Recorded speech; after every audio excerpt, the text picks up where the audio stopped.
It was all started with Mr. Umamura this morning, asking the question, how do I make something that's going to be the most beneficial for the people in this room? And I don't know the answer to that. I have two topics I'm very passionate about, so I'll let you guys pick. So the first one is, I have the recipe for baking delicious cookies, I think. Pulling from Paul's thing, how to get people from 30 to 3 to 1. I think I have that cracked. I do not think I'm the best 2-second lean company in the world, but I think I'm the best at buying companies and converting them to 2-second lean. And I say that because about every 2 months I buy a new company. Just the nature of my business. The other one is the recipe to build financial freedom and generational wealth. They're both 10-minute speeches. I can only give one. So who wants, we'll just say, call this one 1 and call this one 2. Who wants 1? Who wants 2? Looks like 1. Okay. So this was Mr. Umamura's doing this morning. When I was in China, we started all of this, and we have a very, you talk to Norm sometime.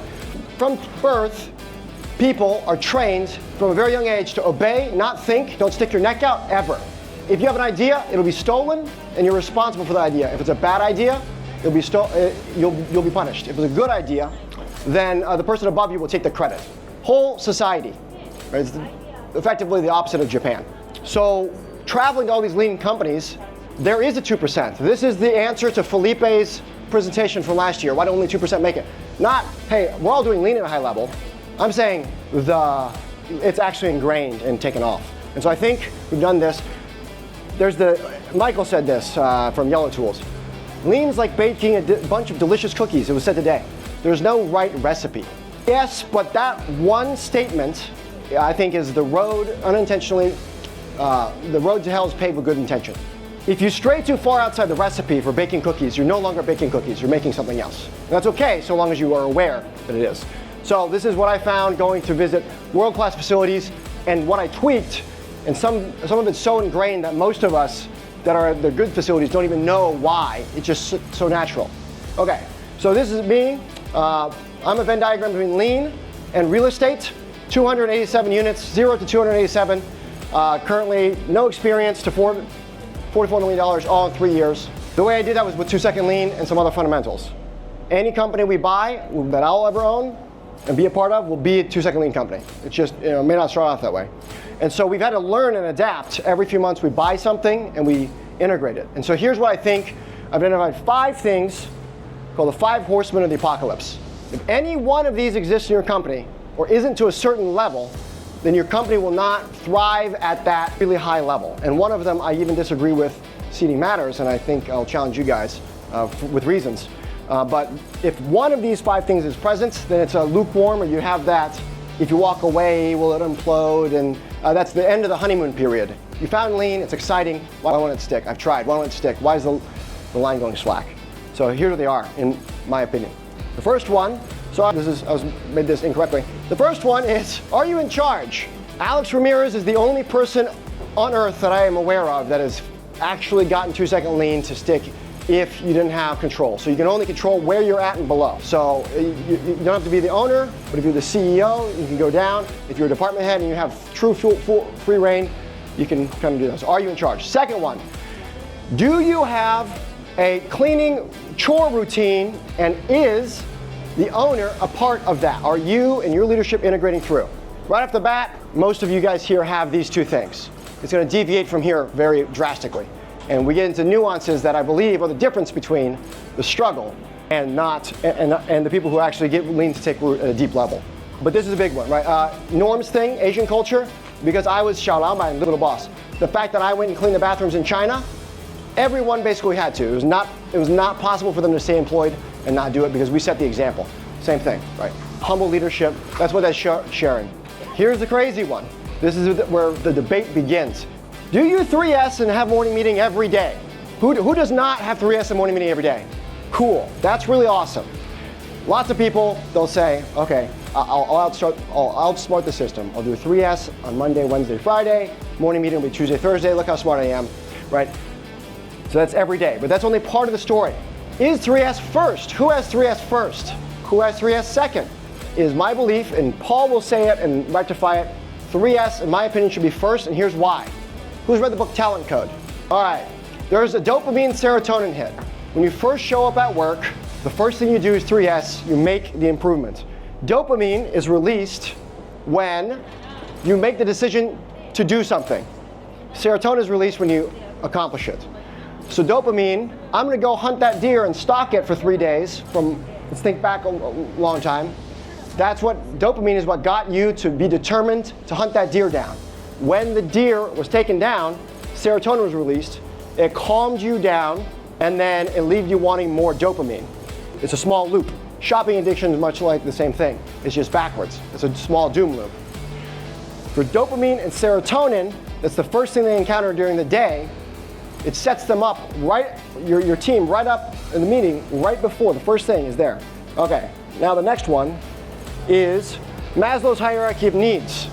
When you do the dopamine serotonin hit, every day you're allowing your workforce to come up with a decision and then act upon it. Come up with a decision and act upon it. And we're gonna go over that in a little bit with head, hearts, hands. So you are getting them, your team, chemically addicted to working for you. It's a drug addiction. It's just in their brain, and it's through them achieving self-actualization. I came up with an idea, I executed, I accomplished. That is a rare thing to have in today's society. When you have this mechanism every morning and it's the first thing that happens, you start the day with that. Then you do morning meeting and there's learning time. And then people are getting closer and closer to self-actualization, which we probably have as entrepreneurs. Who's shocked that so many people come in on a Saturday to work here? Kind of crazy. A lot of the workforce, how did that happen? It's because their team is addicted to coming to work. They love it. They love their job. They want to do nothing else. That's how they got there. Okay, so I'm going to share the mechanism how that works. Okay, the next one. Does morning meetings cycle through every day? This is where we start to deviate. This is where the first 18 months I pushed lean. When I say pushed lean, it was very difficult. And then after making some tweaks, it became very easy. Overnight we changed. So not only does morning meetings cycle through every person in the company, but are they shooting the before and after videos, and are they making the slides and present? Who does not have that happening? Who is like 1 or 2 guys are making the slides, or you are making the slides? Do you love the growth in your company? It's kind of lukewarm adoption. How did we get so good at 2-second lean or anything? We know by teaching it. So when they are cycling through and doing it, they're the ones that are binding through. So a lot of us are missing that. Hey, I'm the one leading the discussion. No, they should lead the discussion. We're gonna get more to that here in a little bit. Okay, the last one is, do you have a mentorship in place of train the trainers to train the trainers? I have 4D, 3 max. Train the trainers 4 deep and a maximum of 3 people below you. This is stuff that Seating Matters has ingrained.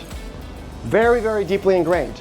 My job to teach, I'm gonna spend my time with 3 people, and those 3 people will then train 3 people below them, and then I can focus on the rest of my job. So that's kind of where those 5 horsemen, if you're missing one of these, then usually it's a lukewarm adoption, or you just can't get it off the ground and keep it that way for some reason. Okay, so now we're gonna go a little bit lower tech. Here's everything. I'll come back to this slide at the end. There's another disconnect. The other disconnect is 2-second lean will not make you more money. I'm saying some pretty crazy stuff right now. 2-second lean will not make you more money. It is not the purpose of 2-second lean. 70% of our business, in my opinion, is culture. 30% is everything else. Everything else, this is gonna be your Kanban system. This is gonna be your one-piece flow. This is gonna be your sales and marketing funnel. This is gonna be all the things that make you money. Are you doing an 80-20 study? Where do you make all your money? What's your cycle? That's the tools. People usually come to 2-second lean thinking they're gonna make more money. Some of us get there, others don't. The Japanese, they get a leg up because their culture is already pre-trained. As a culture of a country, their training is above ours. So we've got to work to change this. Okay, so if you teach something, how much retention do you have? No, it's close. All right, if you're listening to something like we're not really engaged, if there's no language barrier or cultural barrier, it's 10%. If I'm asking questions and you guys are arriving at the answer, then it's 30%. That's discussion, debate. 50 to 75% retention is if you do it, which hopefully you're doing it right. And the cheat code is 90% is if you teach it. So I'm gonna go back a few slides. When you teach it, that is when you learn it. You want the worst person at the thing to teach the thing until they're the best at it. you're not just abandoning them and be like, listen, I know you made those 5 defects with the wiring harness. Go teach everybody. No, you're going to make sure they know it right, and you're going to sit there and observe as they cycle through that. Okay, the next one. I'm going to go back to these. Hands, heads, hearts. This is directly from the 2019 GLOS Summit from Seating Matters. What the hands do, the head will remember, and eventually the heart will believe. Okay, so that's great. What does it mean? If you have a mechanism of 3S plus morning meeting every day, what we found very helpful, is we used the morning routine where we did a small team meeting leader. So at 07, we have a 5-minute meeting per team. If you're a small company, just have everybody together. All right. At 7:05, you did 3S. 7:30, morning meeting, and then work. And then at the end of the day, we have last 10 minutes of 1S. 1S is just clean your work area, pre-stage for the next day. That's what Mr. Amazura was saying yesterday. Okay, well, how does this help us? Hands, heads, hearts. This is directly from what I internalized from Seating Matters, and it helped us change the mindset of 350 people trained from birth to only obey and not think. Whether you believe it or you want it or not, or you're resistant, if you do it every day, you have no choice but to adapt and you will eventually believe it. Usually hands happens around a month. They'll begin to understand it. Heads, they know it about 3 months. They'll really genuinely know it. They believe it after about 6 months. Any new idea. So the team meeting. We had 3S first, but the problem was, well, people were just hanging around. They weren't doing anything. They were just sweeping constantly cleaning. I'm sure that's never happened to you guys before. But what we'll do is we'll say, hey guys, the 3S focus for this week is no handwritten labels. You can do a more important improvement to you, but that's the 3S focus, no handwritten labels. The next one is 3S focus of the week is going to be Velcro on everything. Next 3S focus of the week is clean your behind. Clean the things that you don't go behind very often, right? So have some fun with that. You're introducing the tools, right? Here's the 30%. Here's everything else. Hey guys, we keep making this defect over and over. I'll integrate it into either the morning meeting or 3S, and then they're gonna, over time, because they're the ones presenting it, they're gonna do hearts. It's a replication. Hands, heads, hearts, over and over and over. Over time, they'll learn the thing and you can update it. So there's only 2 things that I notice that I pay attention to in my company. What does my morning routine look like? If I see an issue with my culture, any issue, like one time we started having a lot of defects after walk-in properties, you see any issue, we then integrate that into the morning meeting slides, and everybody trains it until we're satisfied that the defect will go away and stay away, because they now know it, and they've internalized it, they taught it. If we want them to learn a new task, we will then integrate that to morning meeting. Hey guys, it's gonna be Kaizen foam, here's how you do it. 5-minute meeting all together, and then they disperse, they do the morning meet, or they do 3S, come back, have morning meeting, start your workday. It is a tactic. So 2-second lean can be summed up in this thing. It is a culture replication and building device. Who's just blown away by the creativity of Jack's team? Crazy, right? Clearly, Jack is having everybody work very, very hard on critical thinking skills, and it gives them a lot of freedom to do that. There's probably a continuous cycle of that happening. Last one for Ryan's, this is going back to the train 3 deep. So Ryan said something very profound to me. I think it was Declan, Allison, and JB when I went to visit. Ryan only spends his day with those 3 people. He does whatever his job is, and then he mentors those 3 people. And then when he mentors those 3 people, they then go and mentor 3 more people with questions only. You know the answer. I think this comes directly from Toyota Way. You know the answers, you can only ask questions. Paul will make us say anything we want. Paul already knows the answer. He's so skilled, he's asking us the questions to arrive at there. That's one of the big differences. We keep giving the answers and you get lukewarm results. Ask them the questions so they arrive at it. Now, there's the one last tier. Everybody stops there. There's one more tier. Beyond that, and we did this. We stood there with Pat. Paul watched me train Pat, train one of the managers, train an employee. We sat with them until we mentored the ability. It was a system, a process, replicated the training. So from the training all the way down, you made sure they understood it through mentorship. Then you sat again and you observed that person replicate it down. If Ryan wants to know, is Patty a team lead? He's not a team lead, right? If Patty wants to know if something critical is going on, or sorry, Ryan wants to know if Patty knows, he'll ask Patty. And if Patty doesn't know, then he's going to say, who trained you? He's going to go up the line and he's going to say, can you show me this process, please? And then if that person doesn't know, hey, who trained you? And so on and so forth. The bigger thing is the exhausting part of 2-second lean that we haven't done is we haven't systematized it. When your morning routine is 3S plus morning meeting every day, and then you have that mentorship structure, the system is in charge, along with the people going through the system. While they're 90% learning, teaching, they're actually learning. That's how we got so good. The reason we generally have a lukewarm thing is because one of the 5 horsemen exists. There's a lot more to it, so I only pay attention to 2 things. I pay attention to how my morning routine is, how my culture is responding, and then I go to solve the next problem. Whatever the big problem is it sales? Is it critical? Is it going to be a high-level machine we buy? Is it going to be the lifeblood of the company? Is it us? We should change locations of the company. Whatever that is, we're free to do that because we have a structure, a mechanism. The mechanism is constantly cloning people. 2-second lean is the 70%, and it's the most important. That's why it's taking up so much. The 30% is everything else, sales, making this stuff, and you can only get there if you have the culture doing it for you. You have hundreds of you doing it. Paul grabbed me and said, Hugh, you're one person. Your job's not to do the thing. You get it. We get that you get it. You need to clone yourself. This is the mechanism that I found out through traveling to all of your companies. And in 1 month, it changed that Chinese facility. After we made 300 people critical thinkers. It was incredible. So this mechanism is just using hands, heads, hearts. You get rid of the resistance, there's the grumbling, whatever. It overcomes that, but then it sticks. It sticks, and you don't have to be the guy that does it. It takes like 3 to 6 months to set up. It is a pain. I know, because we're constantly setting it up all the time when we're buying companies. This is what I believe is the secret sauce, the recipe. One of the things that I told my guys will sometimes be like, hey, listen, morning meeting is getting stale. 3S's, we're just doing everything surface level. So what do we do about that? I said, hey, listen, Daniel, I appreciate it. Every day we will go to the gym. The exercise we do at the gym can change. Whatever's not going right in your company, roll into the morning meeting and your morning routine until it goes away. And then if you get to train the trainer to train the trainer to train the trainer, then at that point, you're in really good shape. If we go back to this, what happens when you get to the guy on the line? Who does he train? He just trains the next guy over. Hey, Jim, come here. I just learned this. Can you please teach John? John, can you please teach Bob? Bob, can you please teach me?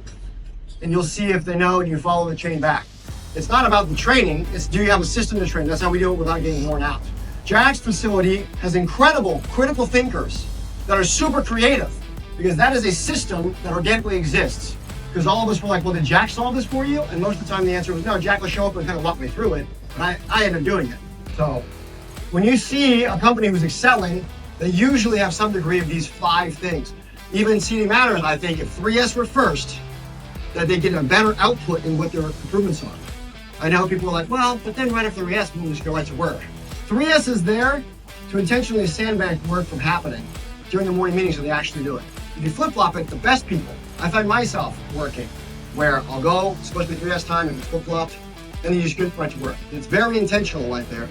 Paul would be like, of course, I said it in the book. I said it in the book 3 times, and I've lived in the book 3 times, it's still that way. So, anyways, those are my questions. Is there any? No, let's. Okay, question.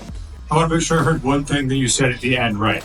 Did you say the best way to test your training, basically, is that you train someone, have them train someone, have them train someone, and then you have that last person come back and retrain you to make sure that the training went all the way through? Did I hear that right? That's correct.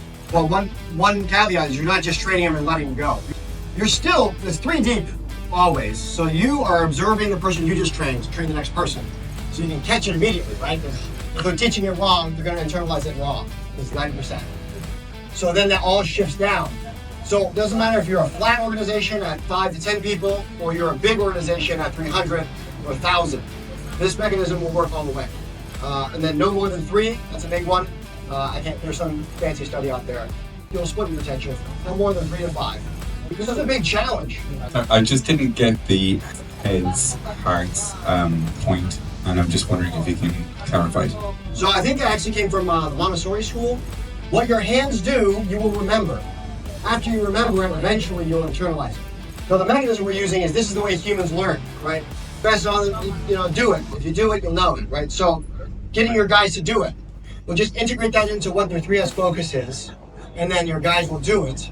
Over time, this is about 1 month, over time it'll be the head, they'll understand it, but they'll genuinely believe it and internalize it. Ryan will always say, I'm trying to internalize it. He might know it on Zerk's level, but he hasn't internalized it yet. So that's the difference, the 3 levels of learning. I can explain that really simply. It's what happens in Japan. School children clean the school. When they first do it, they don't necessarily understand why, but they clean the school. After a month or two, they go, I understand how to clean the school, and I understand the why how to clean the school. A year later, you ask Japanese children, do you like cleaning the school? Yes, it makes me feel good. It's wonderful. It went from hands to, yes, I understand the importance, to it's in their heart. They love it. It's cool. They're happy. They're all happy doing it. Anyone have a turnaround story? Makes Like sense. someone who fought you on lane, and then suddenly they're one of your best lean guys? That's what happened. On that too, IKEA sums it up really good. You can buy their hands and you can train their head, but until you have their heart, you don't have the whole body. Right? And that's how you get shit done. Yeah, absolutely. Absolutely, but it takes time, and you have to be consistent. Thanks so much for sticking around to watch. Please help us by watching this next video.